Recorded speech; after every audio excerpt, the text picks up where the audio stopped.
à des solutions viables face aux enjeux de la supply chain qu'on connaît aujourd'hui, qui sont très importants dans le contexte actuel d'approvisionnement, des difficultés d'approvisionnement dans l'agroalimentaire qu'on connaît.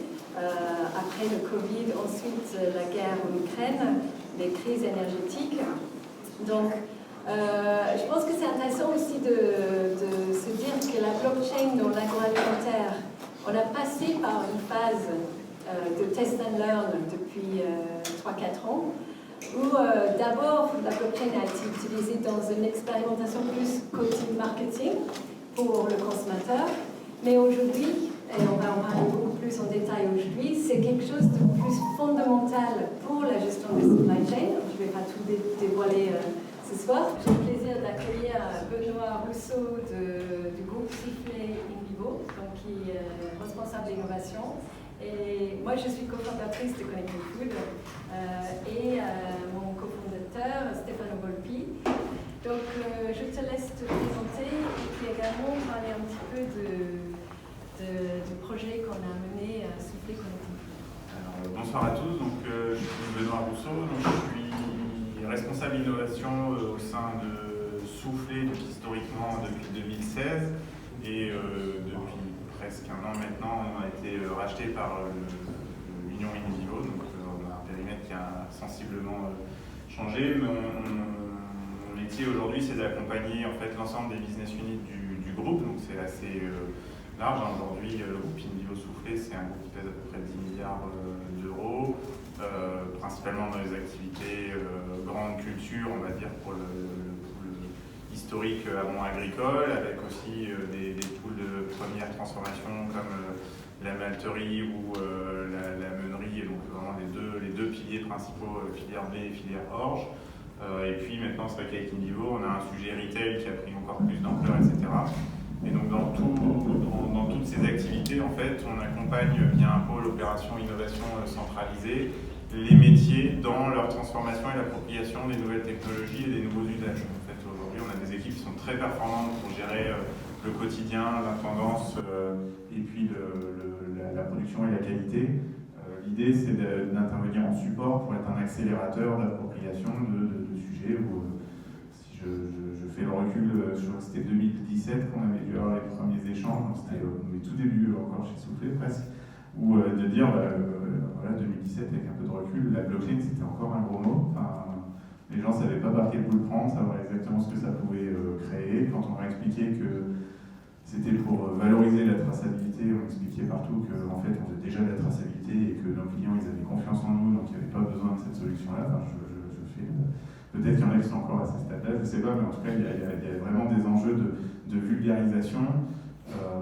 Et moi, ce qui m'intéresse dans mon rôle aujourd'hui, c'est justement de sortir de ces notions de technologie, de sortir de ces notions de freins qui peuvent exister et d'amener plutôt un regard extérieur au métier. Je joue souvent le rôle du candide en disant moi je suis un expert de rien, je suis curieux de tout, donc je pose des questions bêtes, naïves. Et en fait, en avançant comme ça, on arrive à démontrer de la valeur, de la création de valeur, et puis petit à petit de monter. Alors on faisait des POC à l'école, maintenant on fait des POV, c'est la grande évolution, mais l'idée voilà, c'est d'aller petit à petit, de fédérer, et puis de montrer que ça va au contraire faciliter la vie, indépendamment de la solution qui évolue. Donc en 2017, Connecting Food, en 2016, c'était le grand avènement de l'AgTech, des startups AgTech, etc., avec du coup pas mal de sujets. Moi j'ai un parcours plus industriel avant d'arriver chez Soufflet et plus start-up, donc ça m'a parlé assez vite. Et l'idée, ça a été de dire dans quelle mesure aujourd'hui un groupe comme Soufflet, en 2017, pouvait s'approprier cette technologie-là et en faire un avantage compétitif sur un marché de commodité. La farine aujourd'hui, je dirais qu'il n'y a rien qui ressemble plus à 1 kg de farine qu'un 2 kg de farine à première vue. Mais il y a quand même des histoires. Les filières blé étaient existantes. C'était partie de l'ADN du groupe Soufflet de créer ces filières, d'animer les filières de l'amont agricole, de la fourche à la fourchette, pour reprendre l'expression consacrée. Et du coup, on avait cette légitimité et cette facilité d'avoir des filières complètement intégrées de Soufflet agriculture, moulin Soufflet, Neuhauser sur la partie boulangerie industrielle ou Baguepi sur la partie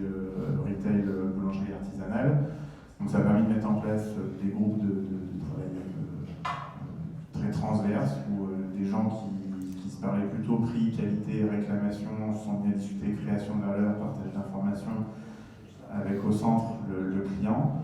Et donc petit à petit, on est arrivé à monter différents projets. On avait cette expérimentation, on a eu un projet Carmoni qui s'est glissé juste dans le tempo derrière. C'est vrai que le premier produit, ça a été la farine bio. Donc un des points importants aujourd'hui, c'est que c'est un produit qui tourne bien. Quand on en discute avec nos commerciaux, c'est un vrai différenciateur en termes de positionnement, de marque.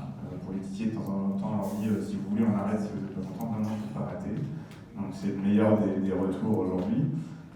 Mais du coup, voilà, ça a permis de démarrer sur le paquet d'1 kilo et puis rapidement de commencer à l'étendre sur d'autres références, d'autres formats, avec du vrac aussi. Aujourd'hui, sur la boulangerie artisanale, vous notez bien qu'on ne scanne pas le QR code sur la baguette, donc il fallait trouver des alternatives avec des affichages en point de vente. Je n'ai pas demandé les chiffres, je ne sais plus à combien de moutures de farine ont été stockées dans la blockchain, mais je pense qu'on en a quelques-unes, ou quelques tonnes. En tout cas, c'est sûr qu'on a plusieurs dizaines de milliers de tonnes qui ont été stockées dans la blockchain, avec une offre simple, de vraiment retrouver l'histoire de nos farines et du bon pain avec nos bonnes farines. Et le cœur de la démarche, c'est surtout le fait qu'on était adossé une filière, qu'on avait une histoire à raconter. C'est-à-dire qu'on n'a pas dit on fait de la blockchain pour faire de la blockchain et on verra ce qu'on raconte. On s'est calqué vraiment sur des filières, que ce soit bio, le label rouge, des filières à valeur ajoutée, pour vraiment avoir un côté un peu premium en termes d'offres. Et c'est vraiment dans cette culture-là qu'on a déployé l'ensemble des farines. Donc je crois qu'aujourd'hui on doit avoir 6 références disponibles, entre du vrac, de la 1 kg, de la 1 kg MDD pour des clients, etc. Voilà, on était assez innovant aussi dans le sac là où vous pouvez scanner. Je pense qu'il y en avait un à l'entrée si vous n'avez pas vu de sac de farine, mais vous pouvez scanner avec un numéro de lot. On a des QR codes, mais même pas besoin de scanner le numéro de lot, automatiquement on va afficher la traçabilité. Alors voilà, après, c'est aussi toute la créativité de voir avec les équipes la technologie et comment eux se l'approprient et comment nos clients ou les clients de nos clients demandent de s'approprier et puis comment on met en place. Merci Benoît. Et puis je pense qu'il y a donc valoriser les filières à travers la blockchain et il y a aussi la question que tu as évoquée et qu'on va rentrer plus dans le détail aussi qui est la gestion des supply chains. Aujourd'hui, ça devient de plus en plus stratégique, un élément central d'une entreprise. Stéphano, est-ce que toi tu peux nous en dire un petit peu plus? Oui, ce point est très important. Avant, jusqu'il y a quelques années, avant le Covid, etc., on disait la supply chain, c'est un truc derrière là, qui fonctionne, c'est pas de problème. Et les produits arriveront juste au bon moment, just in time, comme il faut.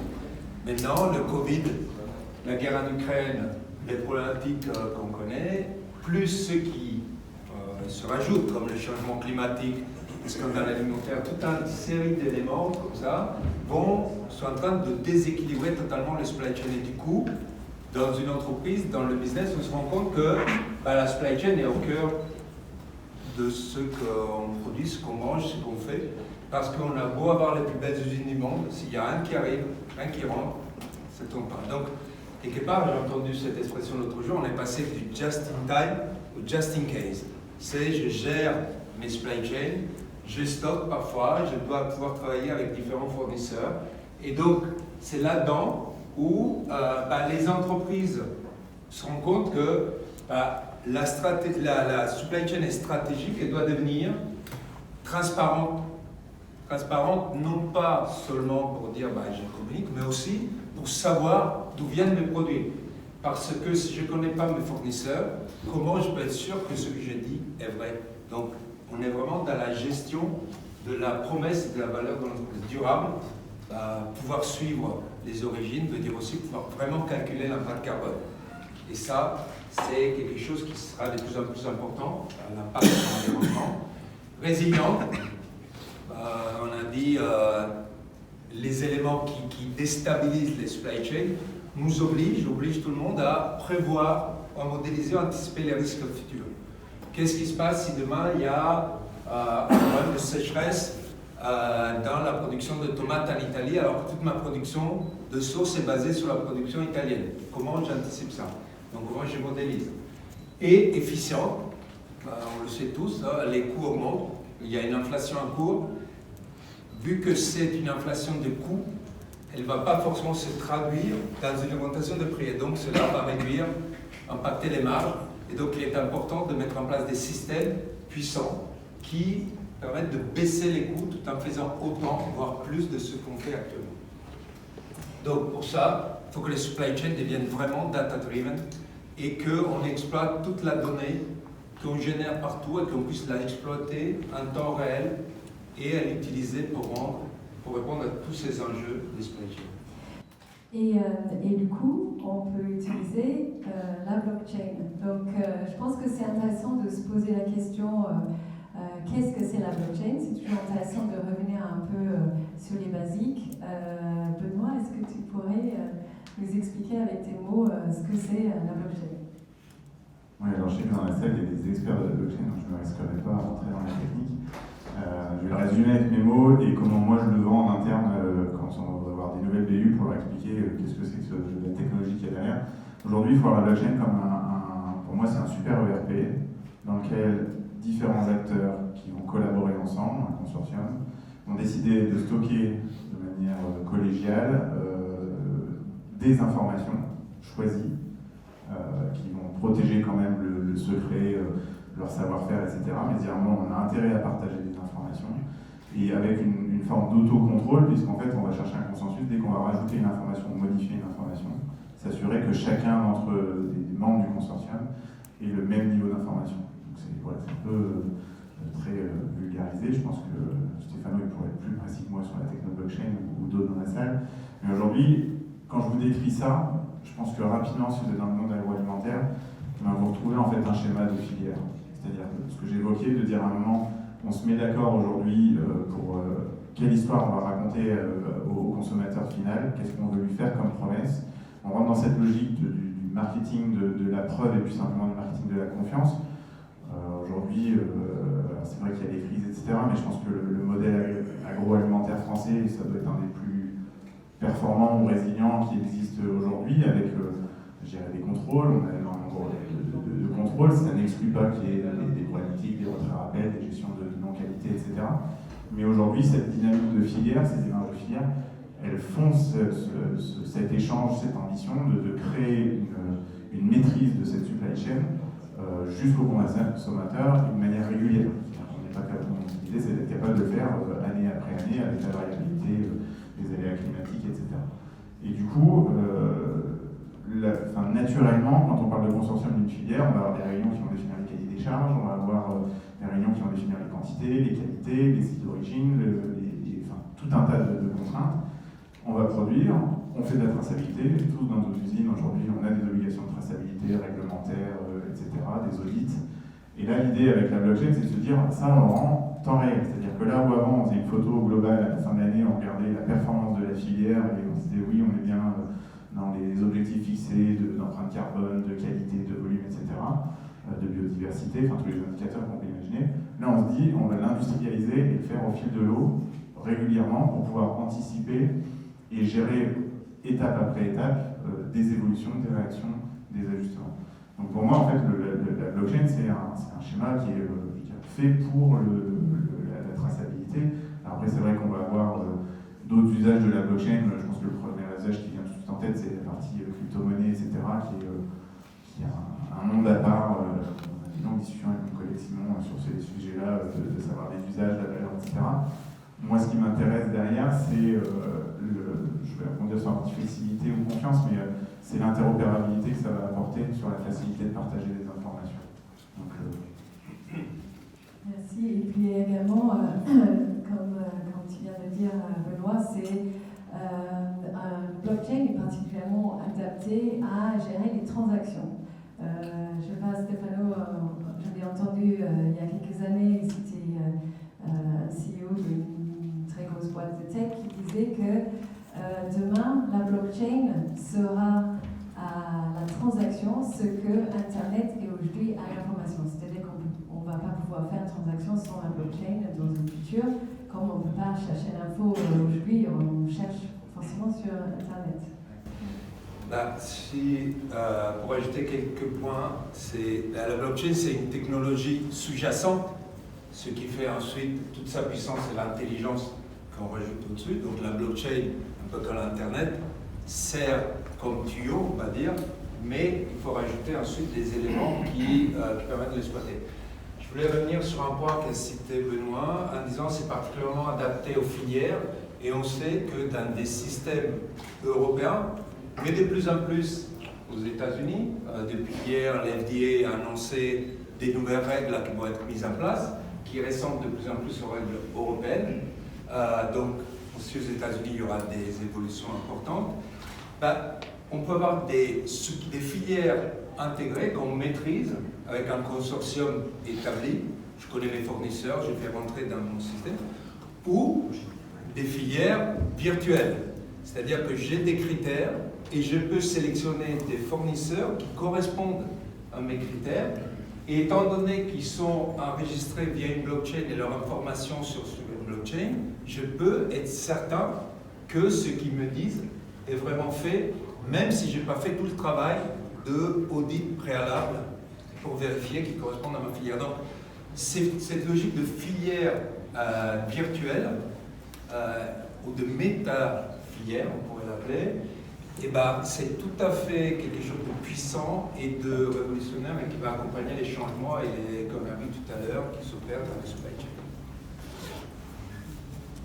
Et sur le blockchain, on échange des tokens. Donc, on connaît un petit peu les termes cryptocurrency, NFTs et digital twins. Je pense que c'est l'occasion de revenir un peu plus dans le détail. Cryptocurrency, c'est quoi, Benoît? Aujourd'hui, c'est vrai nous, c'est des sujets aussi qu'on regarde d'un point de vue intérêt, puisque l'idée, c'est aussi de simplifier les transactions économiques sans intermédiaire aujourd'hui et de faciliter des échanges. Vous avez tout un tas de technologies, de méthodes de validation des transactions, etc., qui sont la base et qui ont fait l'émergence forte de la blockchain en soi, puisque c'était les premiers usages et ça a créé de la valeur de manière énorme aujourd'hui. Je ne sais pas le marché que ça représente aujourd'hui, mais c'est colossal. C'est encore un peu instable parce que forcément, quand on ouvre des nouveaux territoires où il y a de la spéculation à faire, des choses, forcément il y a des abus, mais aujourd'hui c'est un vrai sous-jacent aujourd'hui qui permet de développer la technologie, de la rendre robuste, qui est un peu calme et qui va commencer à rebondir. Donc je pense qu'il y a toute cette partie-là. Sur la partie NFT, vous avez dû en entendre beaucoup parler, c'est très autour de la notion de l'art, d'assets virtuels que vous pouvez posséder.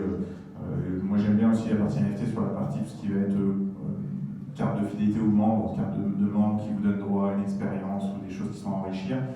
Ça reste très dans le domaine aujourd'hui artistique, luxe, il y a des vrais sujets sur quelle est la réelle création de valeur aujourd'hui, et c'est pour ça que je pense qu'on ne le voit pas encore beaucoup dans le monde de l'industrie ou de l'agroalimentaire, parce que la création de valeur en soi est un petit peu plus difficile à chercher. Et puis après, les digital twins, indépendamment des sujets blockchain, je pense que toute agro-industrie aujourd'hui travaille sur du jumeau numérique, que ce soit pour de la simulation, de la virtualisation, aujourd'hui chez Soufflé on travaille sur les sujets d'intelligence artificielle. On a les prémices, les premières briques de jumeaux numériques, alors plutôt orientés production et modèles de qualité. Mais en effet, je pense que toutes ces démarches-là, elles reposent essentiellement sur une envie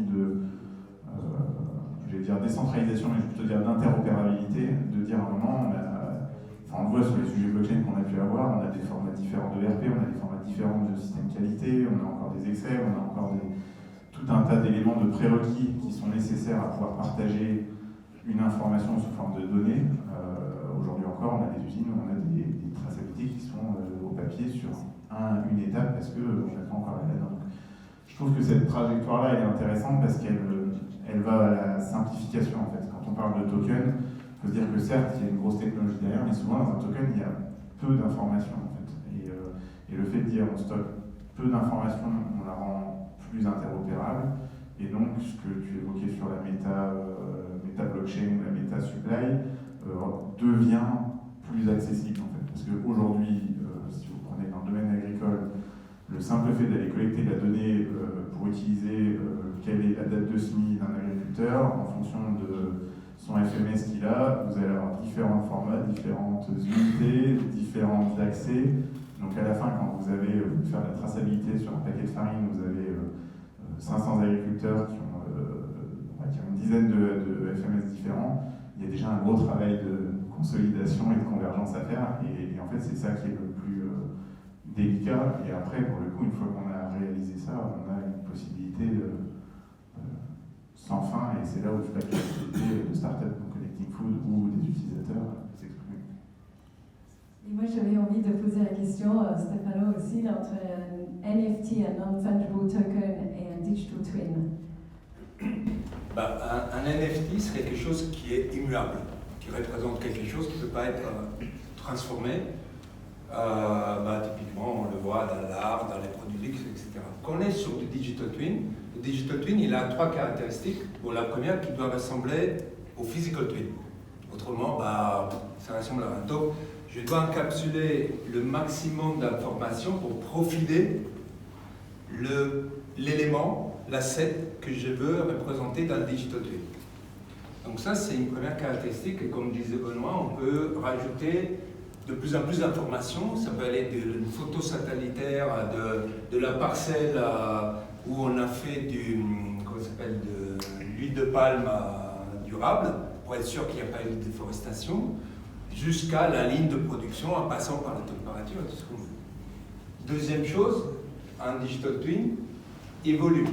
C'est-à-dire qu'à la différence d'un NFT qui est stable, un digital twin évolue dans le temps. Donc, au fur et à mesure que l'asset qui est représenté par exemple une matière première avance dans un cycle de production, il s'enrichit d'autres éléments. Transformation, le mélange entre 2 digital twins, etc. Et troisième point, aussi très important, c'est qu'avec les digital twins, on peut faire des modélisations. Et donc, je peux modéliser ce qui va se passer, on parlait tout à l'heure de sécheresse, mais qu'est-ce qui se passe si je mélange, je vais obtenir un impact carbone moyen de mon produit de X, et j'ai 4 matières premières. Comment je choisis, et en même temps, comment j'intègre des notions de coût là-dedans. Donc, comment j'optimise mon coût, ma qualité, et je minimise mon impact carbone. Donc, on peut faire énormément de choses avec une notion, un élément, un token, au final, qui intègre plein d'informations. Et cette logique de digital twin des matières premières, des assets, est complètement révolutionnaire parce qu'on focalise le RP des filières non pas sur la traçabilité d'une supply chain, mais la traçabilité d'un produit. Un paquet de biscuits de la même marque peut avoir 2 supply chains différentes parce que ce n'est pas les mêmes fournisseurs de blé ou parce que ce n'est pas le même camion qui l'a transporté ou la même ligne qui l'a transformé. Donc, il faut vraiment être précis, pouvoir suivre chaque produit d'une façon ultra pointue. Donc, voilà, c'est un token, parce que le token, c'est l'élément qui est échangé dans une blockchain, est transférable, l'élément d'un élément à l'autre. On peut le mélanger. On peut mélanger un digital twin d'un blé avec un digital twin d'un chocolat pour faire un biscuit au chocolat.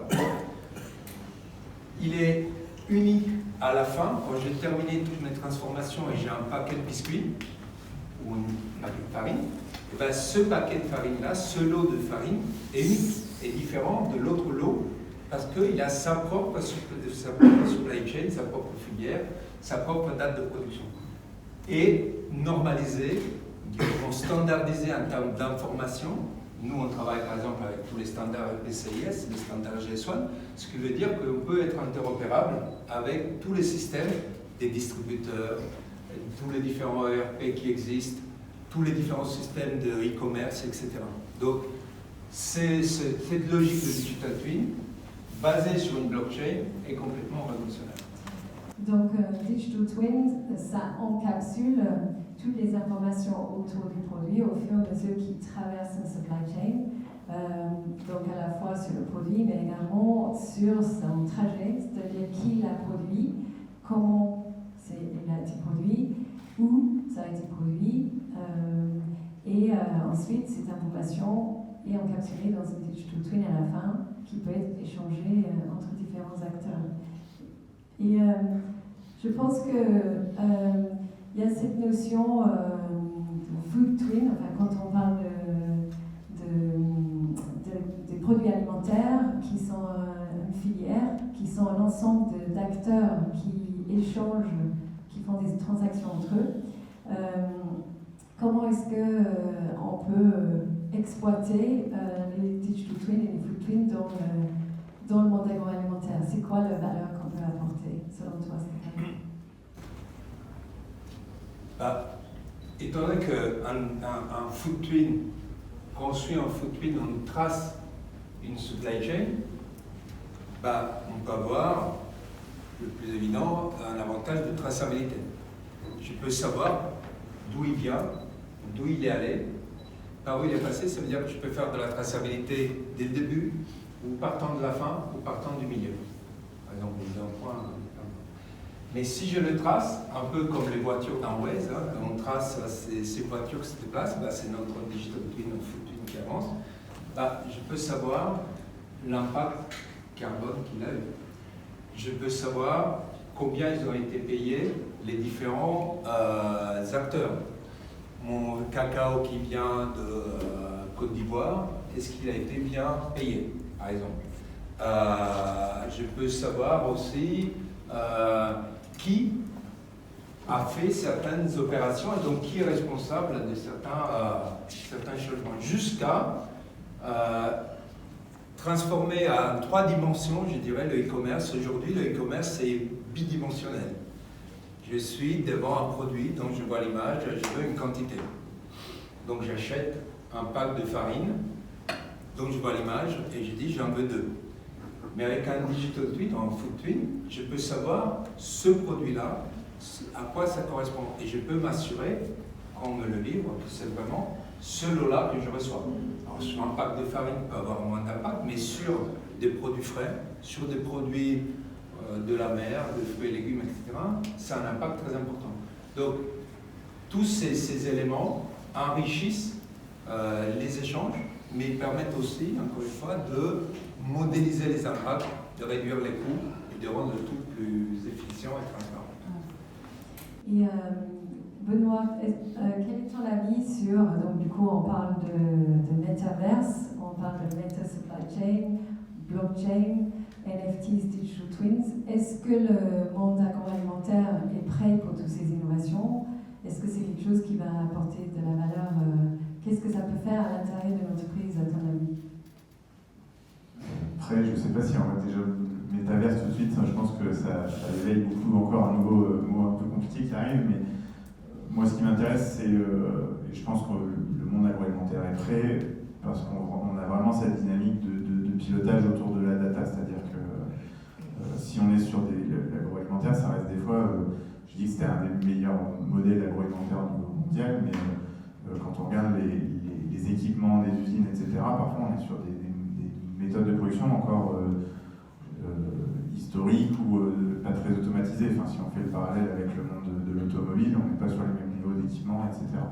Par contre, ce qui est sûr, c'est que de plus en plus, à partir du moment où on arrive maintenant avec cette capacité à collecter des informations pour les rendre accessibles en forme de données, de data, du coup, on a une envie, une appétence à démultiplier les cas d'usage autour de cette data. Aujourd'hui, je disais que nous on travaille sur des sujets d'intelligence artificielle et sur des sujets blockchain, il y a un socle de données qui est commun. C'est-à-dire que la base de la traçabilité aujourd'hui, si on veut commencer à imaginer la meilleure manière de produire du malt avec de l'intelligence artificielle, il faut qu'on maîtrise la traçabilité pour savoir quelle qualité on a mis, etc. Donc, du coup, à partir du moment où on a cette structure, donc on a mis en place une data platform par exemple, on sait démultiplier, donc du coup on crée des opportunités. Je vais remettre une couche sur la notion de créativité, c'est-à-dire qu'à partir du moment où on rend ces data accessibles, on crée des idées, des besoins en interne, mais aussi on peut aller voir des clients pour leur proposer des nouveaux services, des nouveaux usages, et à partir de là on va démultiplier. Donc plus on va démultiplier ces use cases autour de la valeur, plus on va accéder facilement à ces données. Quand on a démarré la blockchain, c'était le QR code avec, un truc, j'allais dire juste parce que maintenant on est déjà au-delà, mais c'était juste d'avoir la fiche produit avec l'histoire du produit. Mais en fait, c'était que pour mettre le pied dans la porte. Aujourd'hui, c'était le prétexte où on avait le consommateur. C'était plus facile de positionner des budgets marketing que des budgets d'invest CAPEX sur certains sujets. Ben voilà, on a enclenché, on a initié, et puis maintenant, on charge à chacun d'alimenter cette boule de neige, de la faire grossir et puis de créer d'autres usages. Donc aujourd'hui, début de semaine, Renault a annoncé son métaverse industriel avec une agrégation de tout un tas de choses. Ça se fait en fait, c'est naturel et il y a des étapes qui arrivent petit à petit et qui vont se faire par cette facilité d'accès à la donnée. Donc oui, on est prêt. J'allais dire demain c'est déjà aujourd'hui, mais en tout cas on y est et il y a encore plein de choses à faire. Mais par contre, soyons déjà conscients du chemin à parcourir. Et Stefano, donc le futur, donc on a créé Connecting Food il y a 6 ans sur une vision. On voit que le monde d'aujourd'hui est prêt. La vision qu'on a eue il y a 6 ans, est-ce que tu peux en parler un petit peu plus aujourd'hui sur le futur? Qu'est-ce qu'on va voir sur les 6 prochaines années? À la base, il y avait l'idée qui est toujours forte et présente, que le système génère énormément de données qu'on peut mieux exploiter que rendre vivant, pour rendre l'ensemble de systèmes agroalimentaires ou du vivant en général, mais de l'agroalimentaire déjà, data-driven. Et donc ça, c'est quelque chose qui est fondamental. Donc, premier élément, c'est de rendre ces données disponibles immédiatement, les rendre exploitables en un clic et les rendre modélisables et en mesure de répondre à des besoins. Mais on parle beaucoup de Web 3, de métaverse, etc. Quand on parle de métaverse, les gens imaginent tout ce qui est réalité augmentée, etc. Mais en réalité, le métaverse, c'est un méta-monde ou une méta-supply chain dans notre cas. En fait, c'est des données qui représentent un système. Et donc, demain, tout ce qu'aujourd'hui on fait d'une façon approximative ou au mieux possible en engageant beaucoup d'efforts, beaucoup de temps, beaucoup de gens pour suivre la qualité, pour garantir l'origine, les promesses, pour gérer, pour rendre un système résilient, et donc la souveraineté d'un pays ou d'une région, pour éviter le gaspillage alimentaire, etc. Tous ces éléments vont être pilotés via des systèmes digitalisés. Et pour cela, le moteur ou le carburant est la data. Donc notre rôle, demain, de Connecting Food, mais de ce type de solution, c'est de mettre à disposition de l'intelligence après des entreprises, ceux qui peuvent imaginer de nouveaux systèmes, de nouveaux produits, de nouvelles façons de consommer, de produire, de mettre à disposition cette data en temps réel, d'une façon sécurisée, exploitable.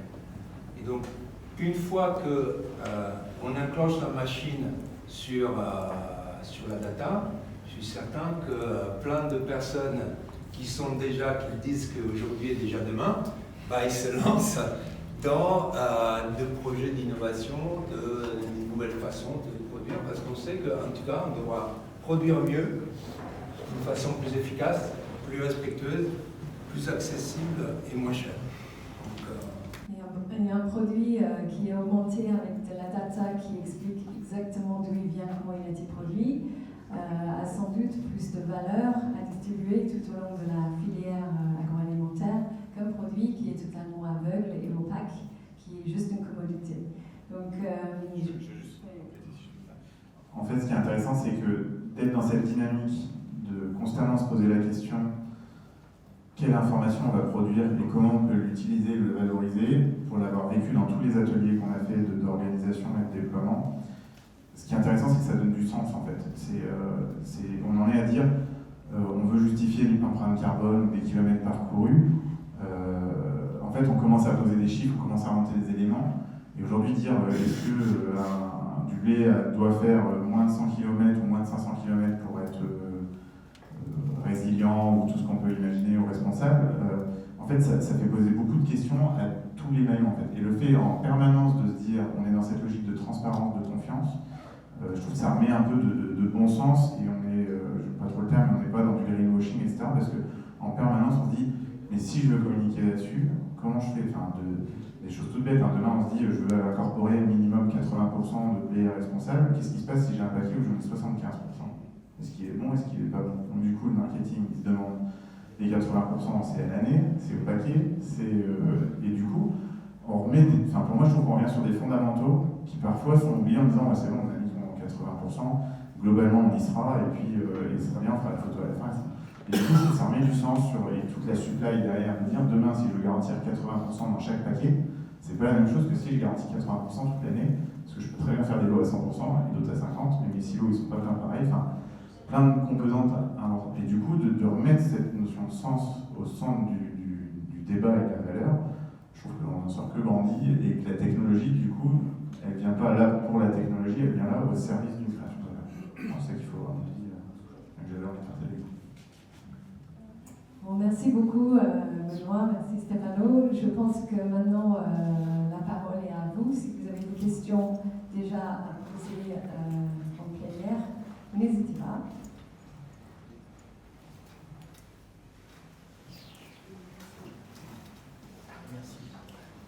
Oui, une question sur l'acceptabilité par les industriels de tout ce que vous venez de dire. J'ai deux questions qui s'enchaînent. Première question, c'est de dire, quand on voit les difficultés de l'application du Nutri-Score dans l'industrie agroalimentaire française, aller plus loin en termes de transparence, etc., c'est, pour certains industriels, ça sera un élément stratégique du marketing, pour d'autres pas. Donc comment, et en particulier, comment collecter la data? Il y a des tas de trucs qui existent au niveau public, mais l'accouchement est quand même très difficile. Donc ça c'est, comment vous voyez ça? Alors peut-être que si on raisonne sur 20 ans, on sera dans une ère différente, mais là, dans les 5 prochaines années, c'est quand même difficile, me semble-t-il. Et deuxième chose, les données, les datas à chaque stade sont rentrées par les éléments, par les acteurs. Est-ce qu'il y a des possibilités de fraude? Il y en a déjà eu sur les bitcoins. S'il y a un scandale, comment sont contrôlées les données, quoi? Même si chaque bloc est contrôlé, mais il peut y avoir des petits fraudeurs, quoi, Ouais, c'est intéressant. Moi, je vais faire avec le micro, je m'attends mal à... Alors, c'est très intéressant. Il y a la première question, acceptation de la part des industriels, quid de la transparence et jusqu'où on doit aller, et ensuite garantie de la donnée. Alors, nous, on dit notre système est avant tout un système B2B. Et si je peux gérer mon entreprise, ma supply chain, ma filière de façon efficiente, déjà, je réduis mon niveau de risque vis-à-vis du marché. Je sais d'où viennent mes ingrédients. Je sais si jamais il y a quelque chose qui ne marche pas, je peux, avec une solution comme Connecting Food, identifier en 5 minutes la cuve ou les endroits à risque qui ont généré le problème Ferrero. Ça, on aurait pu le faire en 5 minutes, par exemple. Donc, c'est avant tout un outil, un ERP des filières, qui permet ensuite de mettre à disposition des informations pour les différents stakeholders, qui peuvent être le consommateur, et là c'est au marketing de choisir de communiquer ou pas certaines choses sur certains produits, et pas sur d'autres par exemple, à disposition, pourquoi pas, de la DGCCRF, quand il vient contrôler les éléments dans les entreprises, dans les usines, il bloque quelqu'un pendant une journée entière, 2 jours, là tout est disponible rapidement. Les actionnaires, tout le monde. Donc, l'intérêt des entreprises est j'exploite la donnée que je génère, je réduis mes coûts, j'augmente mon efficience et je mets à disposition mes différents acteurs ou communicants de la donnée fiable et d'une façon simple. de notre solution, et ça c'était important aussi, on sait qu'il doit être capable de transformer la complexité en simplicité. Aujourd'hui, c'est compliqué et complexe de gérer des supply chains. Si on rajoutait une couche de complexité, c'était l'enfer. Donc, notre système ne demande pas d'intégration dans les systèmes. Il travaille via le cloud.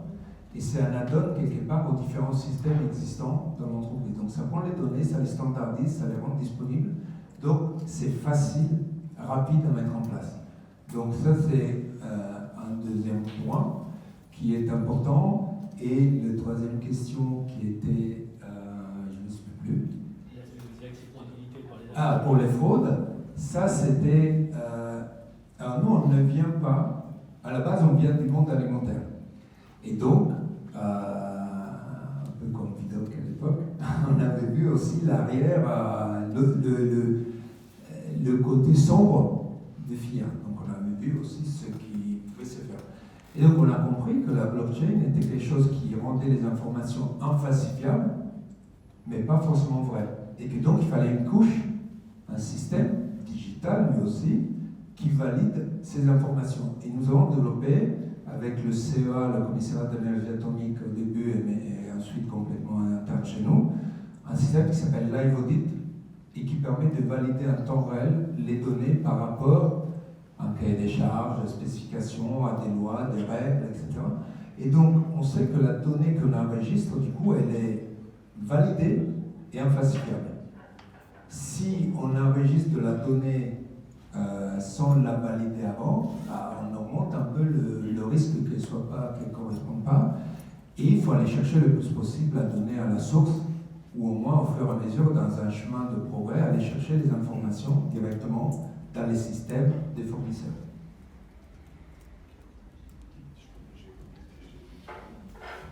Pour compléter, en effet, après, je pense que ça ne veut pas dire que comme on a cette notion de blockchain et d'infalsifiable, ça ne veut pas dire que la donnée qui est stockée dans une blockchain est fiable. C'est-à-dire qu'à un moment, il faut rester sur la responsabilité de l'ensemble des acteurs, que ce soit de l'agriculteur, de l'industriel, de dire est-ce que je maîtrise la donnée que je choisis de partager. Nous, aujourd'hui, typiquement, on a refusé catégoriquement de dire qu'on part de fichiers Excel pour stocker dans la blockchain. On part par des outils industriels, résilients, maintenables, sous contrôle, parce que ça devient un outil clé et c'est pas juste la cerise sur le gâteau à la fin, on se dit tiens on va partager ça dans la blockchain et puis on pourra le valoriser derrière. Donc ça devient vraiment un outil sous contrôle avec nos DSI, etc. Et ça c'est important. Deuxième point, on continue à avoir des audits. Par contre, en effet, avec des notions de live audit, etc., on va pouvoir mettre des contrôles de conformité. Des choses toutes bêtes, par exemple, on peut voir que quand on commence à mettre en place des outils comme ça, de contrôle, là où un agriculteur nous livrait toujours une benne complète du produit qui était nous livré, tombait pile sur une benne tout le temps. On n'avait jamais de demi-benne, etc. Quand on a commencé à mettre des contrôles un peu plus poussés sur la qualité, curieusement, on a vu arriver des demi-bennes. Parce que forcément, quand il fait sa parcelle, etc., à la fin, il n'a pas une benne pleine, il tombe sur un... Donc du coup, quand on met des contrôles précis à des endroits et qu'il y a, entre guillemets, des garde-fous, et ben on remet un petit peu d'ordre, et du coup, c'est simple pour tout le monde. C'est-à-dire que le but, c'est pas de fliquer et de taper sur ceux qui font pas bien, c'est de décourager, en tout cas d'inciter les personnes à saisir une bonne information.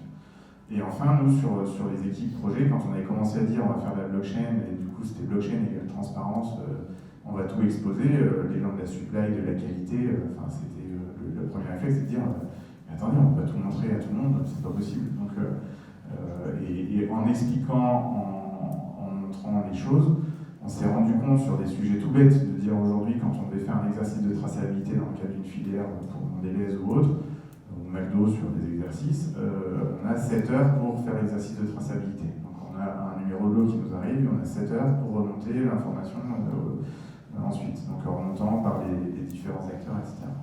Et en fait, il y a des endroits où on perdait du temps parce qu'on passait de fichier Excel à du fichier papier ou qu'il n'y avait pas une connexion.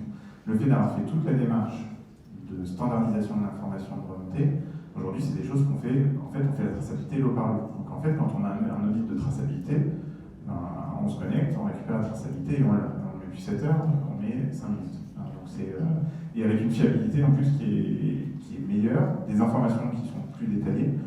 Aujourd'hui, quand on a des auditeurs qui viennent et qui ont ces outils-là, ils sont plus contents parce qu'en effet, ils passent une journée, ils passent une demi-journée. Et du coup, on discute d'autres choses. Et c'est ça qui est intéressant aussi, c'est que le boulot de contrôle, il est fait, et on est plutôt dans la discussion prospective, et du coup, on construit les maillons d'après. Et du coup, on valorise la démarche, etc. Et en fait, c'est ce côté un peu vertueux aussi. Donc, pour compléter un petit peu tes propos, oui, à la première approche, ça fait peur d'être aussi transparent. Il y aura toujours des personnes qui auront envie de tricher, à nous d'être plus malins, ou en tout cas de mettre en place des éléments d'incitation qui vont bien. Et puis par contre, c'est bien d'expliquer que chacun est vraiment responsable de la donnée qu'il saisit, et qu'à la fin, l'idée aussi, c'est de contrôler au fur et à mesure et pas d'avoir un produit. Enfin, nous, l'idée, c'était pas de mettre un produit de farine et de se dire on scanne à la fin et on espère que tout est conforme. Enfin, l'idée, c'est qu'on ait quand même des contrôles, des outils d'analyse au quotidien pour maîtriser notre qualité comme on le faisait déjà en fait, mais du coup, là, d'être encore plus exigeant sur la maîtrise.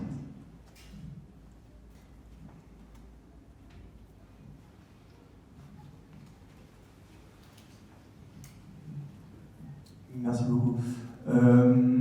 Question, comment vous faites pour onboarder des supply chains de produits très complexes, ou en tout cas plus complexes, si je peux me permettre, que voilà, le pain, la farine, etc. Du coup, je parle pas que pour du coup, l'agroalimentaire, je parle aussi pour d'autres industries. Comment on fait du coup pour voilà, onboarder des supply chains avec des rangs 4, 5, 6, 7 finalement, voilà, mettre tout le monde autour de la table sur ce genre de technologie. Déjà, je pense que c'est une question aussi, c'est une démarche itérative, c'est-à-dire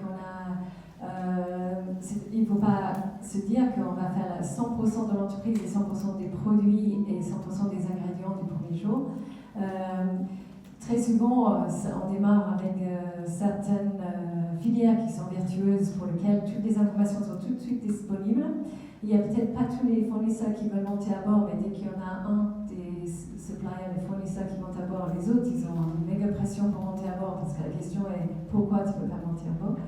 Et puis ensuite, on va de plus en plus loin dans le supply chain. Et surtout, on identifie les trous dans la raquette, c'est-à-dire que là, il y a des données manquantes. Donc du coup, déjà, en démarrant, il y a une valeur ajoutée.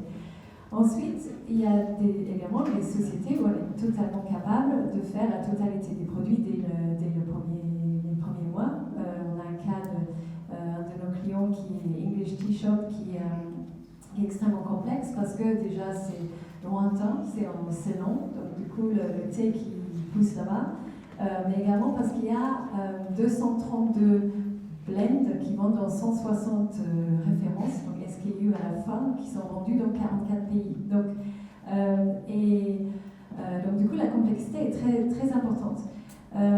Et pourtant, on arrive à le faire. Donc, tout d'un coup, à 98%, et ensuite, selon les produits, selon la disponibilité des informations, selon la volonté aussi de l'entreprise, c'est possible d'onboarder les suppliers via le client, ou parfois il y a un certain nombre de fournisseurs qui sont déjà en bord de plateforme. Alors nous, on a plusieurs positionnements. C'est vrai que sur la filière B, on a des produits finis sur lesquels on dit on va essayer de massifier un petit peu. Après, on raisonne aussi en disant qu'on est un ingrédientiste parmi plein d'autres. Si je prends l'exemple du malt, aujourd'hui, on n'a pas de brasserie. Par contre, on se dit que c'est quelque chose qu'on doit pouvoir valoriser. On a une vraie conviction sur le sujet de la blockchain. Donc aujourd'hui, on a rendu la malterie compatible blockchain. Soufflé Agriculture, qui est le premier maillon de collecte en France et puis en Europe avec Soufflé Agro. On est blockchain ready, c'est-à-dire que demain, j'ai n'importe quel industriel qui veut m'acheter un blé, du maïs ou autre. Je sais extraire la traçabilité et la passer dans la blockchain. Donc en fait, on a deux manières de faire. Soit on dit on est leader et on emmène les gens derrière nous, soit on est un fournisseur qui est un peu innovant et qui vient bousculer ses clients, en tout cas leur donner des opportunités d'innovation en disant nous regardez, on sait faire ça, est-ce que ça vous intéresse, est-ce qu'on travaille ensemble, etc. Et là, du coup, il y a une dynamique qui se met en place. Donc c'est vraiment deux approches. Je rejoins l'idée de dire faisons simple sur les cahiers des charges des filières, on a des fois 80 critères sur un cahier des charges, on n'a pas mis 80 critères dans la restitution en fait. On en a 5, 6, c'est déjà très bien, c'est maîtrisé, c'est la preuve. Si on identifie qu'il y a besoin de plus, on en rajoutera des nouveaux critères. Mais enfin, l'idée, il y a aussi d'y aller étape par étape parce que sinon c'est le meilleur moyen de se prendre les pieds dans le tapis. peux ajouter aussi ce qui est intéressant, c'est que la beauté des digital twins, c'est-à-dire que ça encapsule une quantité énorme d'informations dont peut-être on n'a pas forcément besoin aujourd'hui, mais demain il y a le service marketing qui décide de changer un cahier de charge communiqué au consommateur. Du coup, ça peut être mis à jour, reparamétré à l'intérieur de la solution et retirer des informations qui étaient jusqu'à là dormants et qui peuvent être valorisées dans un deuxième temps. Parce que les supply chains, ils vivent, ils changent tout le temps, mais également les envies à l'intérieur de l'entreprise changent, donc il faut être capable de mettre à jour en permanence.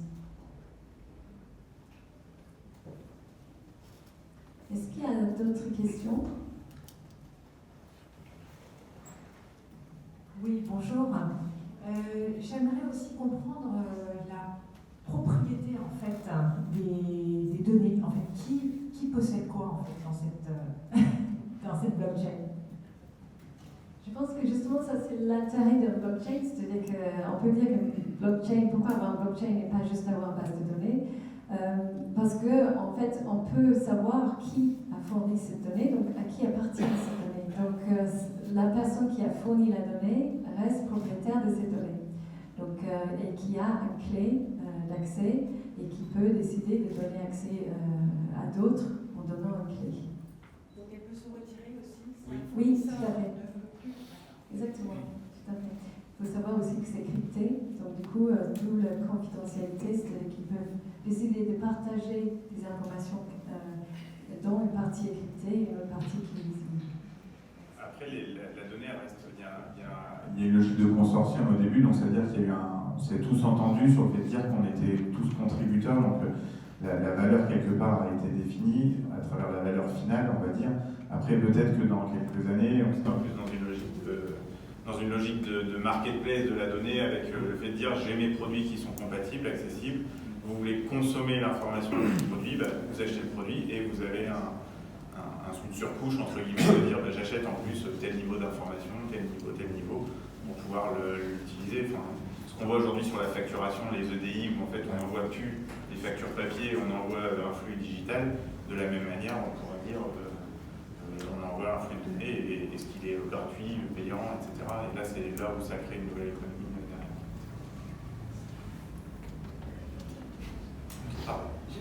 Oui, et il y a peut-être Moi, j'ai du mal à comprendre le lien que vous faites avec les enjeux de la supply chain et le pilotage de la supply chain. Je comprends bien le principe d'une structuration de la donnée, de sa circulation au sein d'une filière,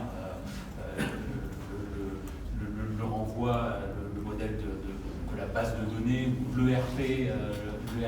En l'occurrence, l'ERP, c'est pas un outil de pilotage de la supply chain. Ça amène pas de capacité de décision, d'agir.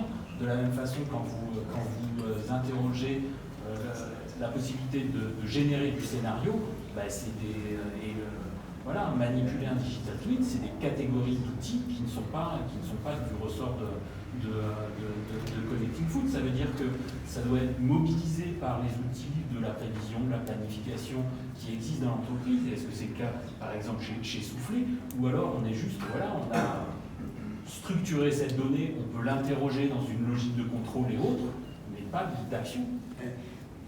Il y a un point important, quand on parle de digital twin, on parle de digital twin du produit, pas de l'usine. D'accord ? Donc ce digital twin, donc ce double digital, en bougeant, il définit déjà tout son chemin, par quelle ligne il est passé, etc. Donc dans la gestion d'une supply chain, il y a déjà la première chose, c'est quelle est la supply chain, par où le produit est passé, quelle ligne à l'intérieur de l'usine, comment je relie cette ligne à mon stock de matières premières qui est arrivé hier dans mon entrepôt et le produit qui va sortir dans 3 jours. Rien que ça, aujourd'hui, et vous le dites très bien, les systèmes en place, le ERP et tout le reste ne sont pas capables de le faire. Notre système le fait. En fait, on a tout ce qu'on appelle les assets, donc les points par où ça passe, que ce soit les fournisseurs, les lignes de production jusqu'au client, le produit qui bouge à l'intérieur de tout ça, les transformations qui étaient faite. Donc du coup, vous avez constamment un dessin clair, une image claire de votre supply chain, bon, dans notre cas sur deux formes, un format graphique qui est parfois un peu complexe mais qui permet d'identifier des points de convergence, un tas de choses, et après une extraction aussi sous la forme d'un tableau Excel classique.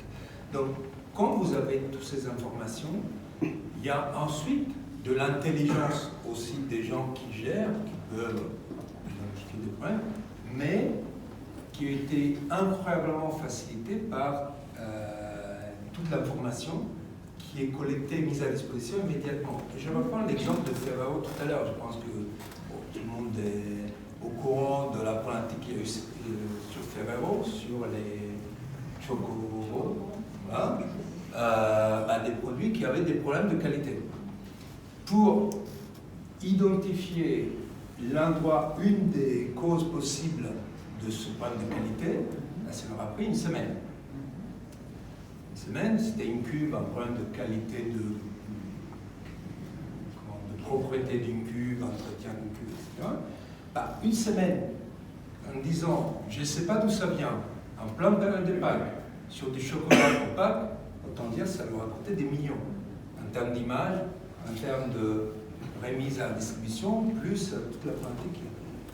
Si vous avez ces informations disponibles en un clic, en 5 minutes, comme disait Benoît tout à l'heure, et que vous identifiez que tous ces lots de produits sont tous passés par là, et qu'à la limite ont cette matière première en commun, vous allez focaliser vos contrôles immédiatement sur ces deux points de convergence. Et donc vous allez envoyer quelqu'un vérifier la cuve, ou vous vérifiez le nettoyage de la cuve quand elle a été faite, et vous regardez si cette matière première est allée aussi dans d'autres produits qui n'ont pas de problème. Toujours à travers le système connecté. Donc c'est là où la gestion du supply chain devient dynamique et rapide, parce que j'ai les informations, je peux vérifier. Et bien sûr, j'ai besoin de personnes qui le font. Peut-être que demain, il y aura des modèles, etc. Mais l'intelligence, les gens, on les utilise, entre guillemets, dans des supply chains pour déployer leur intelligence. Pas pour mettre ensemble des tableaux Excel pendant 5 jours, pour essayer de trouver le chiffre qui montre où elle est passée ce produit. Donc c'est là où le supply chain management est fortement aidé, facilité, transformé par une solution comme celle de Connected. En fait, moi, j'ai déployé du coup dans plusieurs métiers du groupe, donc avec des systèmes d'information complètement différents. La traçabilité, ça reste la colonne vertébrale, c'est-à-dire de savoir quel produit est passé par quel endroit, dans quelle quantité, quelle proportion. Et après, en fonction des informations qu'on va vouloir aller enrichir sur un nettoyage de cube, par exemple, ça ne va pas être stocké dans l'ERP, ça va être stocké plutôt soit dans la maintenance, soit dans un autre fichier. On va avoir des MES, des LIMS, enfin tout un tas d'acronymes dans lesquels on va stocker de l'information.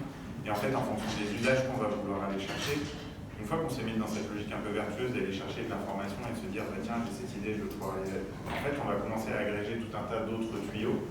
On a fait beaucoup de plomberie, en fait, pendant la blockchain. Et dedans, après, une fois qu'on a cette tuyauterie, on décide quelles informations on peut passer dans les tuyaux. Et donc là, on va avoir soit des systèmes d'information. Et je disais, nous, il y a des endroits où on a dit qu'on était en risque parce qu'on avait des fichiers Excel ou encore des fichiers papier. Et curieusement, c'est toujours pareil, quand on a un audit et qu'on a du papier, c'est forcément le papier qui va manquer ou qu'il y a une tache de café, etc. et qui va ralentir la traçabilité. Le fait aussi de se poser cette question en amont de... Et moi, je fais vraiment distinguer entre une information et une data, c'est-à-dire qu'une information, elle peut être stockée dans plein de formats non exploitables. Une data, pour le coup, elle va être qualifiée de qualité et réutilisable. Donc pour moi, il y a vraiment ce côté-là de dire l'ERP, c'est pas une fin en soi, parce qu'en effet, il y a au final beaucoup mais peu d'informations. Et si on veut aller plus loin sur la maîtrise, l'ERP, pour moi, c'est un capteur, c'est-à-dire qu'on va stocker des informations en réaction à un process. Et du coup, la question, c'est quand on veut vraiment affiner, c'est comment le process il fonctionne derrière. Et du coup, on va avoir ces capacités. Mais du coup, nous aujourd'hui, on a nos ERP, donc soit SAP, JDE, Naya, pour les citer les plus exhaustifs. Et après, on a tout un tas de flux d'informations, des MES, on est en train de connecter nos usines pour remonter des données de process en temps réel aussi. Enfin, il y a tout un tas de sujets où, en fait, ça a une dynamique. Et pour moi, entre guillemets, les supply, c'est un monde sans fin. Enfin, on va toujours réinventer et agréger des choses. Et là encore, je pense qu'il faut être modeste dans les différentes étapes et y aller petit à petit et toujours avec la notion de quelle valeur on crée. Parce que sinon, on se perd dans des technologies et à la fin, on Je suggère qu'on continue autour d'un verre de champagne. Est-ce qu'il y a une dernière question? Oui, j'avais une question pour M. Rousseau. Je voulais savoir quels moyens le groupe Soufflet avait mis en place pour installer la blockchain, que ce soit des investissements financiers, même combien de temps ça a pris et quels moyens humains. Ah, ça me fait le truc horriblement cher. Pas si cher, ils ont pas payé. Non, blague à part, c'est essentiellement du temps. Si derrière il y a une notion de ROI, je ne sais pas dire le ROI qu'on a eu aujourd'hui par rapport à l'usage qu'on a d'un QR code sur un paquet de farine. Je peux juste citer un exemple, c'est qu'on a mis notre QR code sur un paquet de farine label rouge il y a quelques années, en disant ça va être différenciant, etc. On a discuté les négociations avec la grande distribution qui positionnait un nouveau produit, ça peut prendre plusieurs mois, et vous imaginez un paquet de farine qui sort 1 euro, 1,10 € à l'époque, je ne sais pas combien on est aujourd'hui, mais ça joue à la virgule de centimes de virgule. Donc des discussions longues, etc. Donc, en termes de gains, par contre, on a, avec une enseigne, on a réussi à, en fait, on a discuté, au lieu de discuter au moins 6 mois, on a discuté 3 mois pour le positionnement du produit. En demandant c'est le distributeur qui donne une exclusivité sur le produit et une option de passer en MDD à horizon 3 ans. 6 mois, donc on démarre, et en fait, même pas, je pense, moins d'1 an après le démarrage, il a déjà demandé à passer en MDD tellement le succès était là. Nous, on était déjà contents parce que c'était un gain qualitatif, indépendamment de la valeur intrinsèque du produit, qui n'a pas changé. Et après, sur l'aspect coût interne de mise en œuvre, ça a pris énormément de temps, c'est là où je dis ça coûte très cher, mais c'est un peu une boutade, mais en fait, on a mis énormément de monde autour de la table sur le sujet, parce que pour nous, c'était un sujet de transformation. C'est-à-dire qu'on a mis la qualité, la supply, le marketing, le commerce, l'industrie, la communication. Enfin, c'était un vrai sujet on ne l'a pas vendu comme un sujet de transformation, mais on avait tellement cette appréhension que les gens se sentent dépossédés de leur maîtrise, de leur savoir-faire, parce qu'on allait exposer leur savoir-faire à tout le monde. On l'a inclus là-dedans, et donc on a pris du temps. On a fait énormément d'ateliers collaboratifs, un côté data model, un côté marketing, un côté filière, etc. Et en fait, c'est cet investissement-là qui aujourd'hui se traduit sur des gains en termes d'excellence opérationnelle, et de se mettre en capacité de mieux piloter nos usines, nos qualités, etc. Plus que sur la valeur aujourd'hui où, je ne sais pas vous dire le taux de clic qu'on a, etc. C'est bien en dessous de ce qu'on aimerait, mais en même temps, c'est pas un sujet à part entière. Aujourd'hui, c'est chiffrer des coûts exactement, je ne sais pas dire, je pense que c'est juste pour moi, ça reste de l'amélioration continue, une démarche d'excellence opérationnelle qui est passée certes par un angle marketing parce que c'était compliqué d'aller vendre des investissements sur l'excellence opérationnelle. Et aujourd'hui, ça a installé un terreau favorable pour envisager d'autres sujets autour de la data et démultiplier la création de data. Je n'ai pas répondu directement avec ça. Ça me va. Bon, merci. On va